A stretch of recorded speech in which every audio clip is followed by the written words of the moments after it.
new report says extreme anti-government militia movements are cropping up all over the country. Rick, the Southern Poverty Law Center says these anti-government militia groups are gaining ground in the Midwest, Pacific Northwest, and the Deep South. They're right-wing extremists with lots of guns and an axe to grind against the U.S. government. Video is an example of how militias are making a comeback, according to a new report from the Southern Poverty Law Center.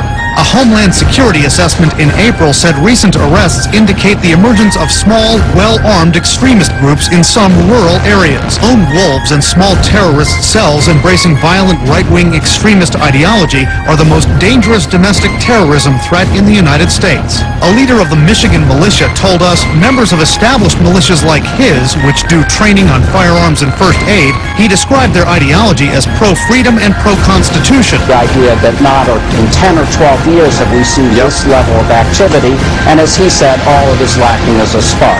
Militia groups with anger towards the government are on the rise and regrouping, in fact, across the country.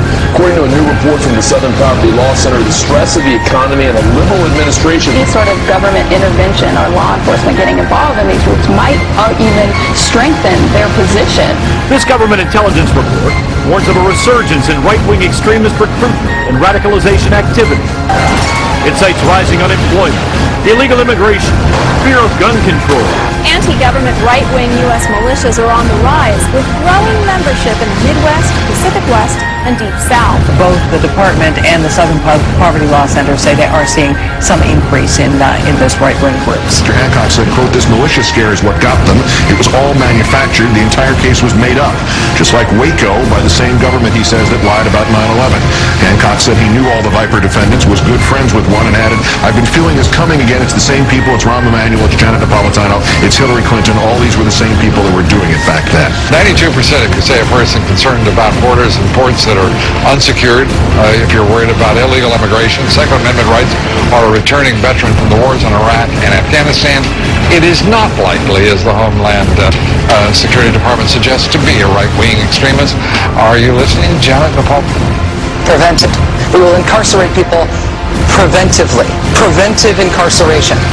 Indefinite detention without trial. That's what this is. That's what President Obama proposed today, if you strip away the euphemisms.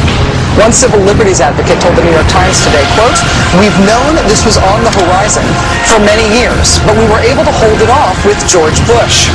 The idea that we might find ourselves fighting with the Obama administration over these powers is really stunning. And it is stunning, particularly to hear President Obama claim the power to keep people in prison indefinitely with no charges against them, no conviction, no sentence, just imprisonment. It's particularly stunning to hear him make that claim in the middle of a speech that was all about the rule of law. How can a president speak the kind of poetry that President Obama does about the rule of law and call for the power to indefinitely, preventively imprison people because they might commit crimes in the future? In our constitutional system, prolonged detention should not be the decision of any one man. If and when we determine that the United States must hold individuals to keep them from carrying out an act of war, we will do so within a system that involves judicial and congressional oversight. And so going forward, my administration will work with Congress to develop an appropriate legal regime so that our efforts are consistent with our values and our Constitution. You'll construct a legal regime to make indefinite detention legal. You will, what does he say? Develop an appropriate legal regime. So you can construct a whole new system outside the courts, even outside the military commissions, so that you can indefinitely imprison people without charges. And you'll build that system from scratch. What's that somebody said about ad hoc legal strategies? And one of the most radical proposals for defying the Constitution that we have ever heard made to the American people. To put it to you bluntly, some of the legislation that's coming out of Washington, some of the executive action that are taking place, ladies and gentlemen, these things started a revolution 200 years ago and got this country started.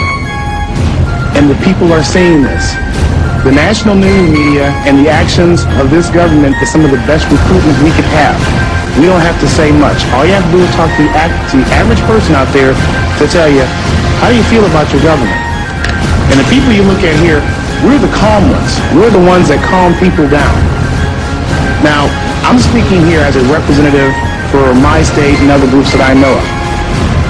The animosity that I see out there between the citizens, all of them, and the government is frightening. What they did was, after listening to all these abuses and government atrocities that you're going to hear here today, and they saw that they were going to no avail, they decided to see what they could do to become part of the solution. They looked into the law, and under Title 10 U.S.C. 311, saw a phenomenon known as the unorganized militia that consists of all people, even the people taking these pictures right here, everyone. And they began to form themselves in units for their own self-defense and their self-preservation. Now, the way we stand now, and it's good that we're getting these youth aired out, because 200 years ago, the British didn't get the hint until they saw dead redcoats out there. This nation was probably one of the most heavily armed forces on earth. And I have heard more and more people say, if one of these black-suited, armor-wearing, state-sponsored terrorists come kicking down my door, I'm going to blow somebody away. They don't call themselves militia. They don't even call themselves patriots.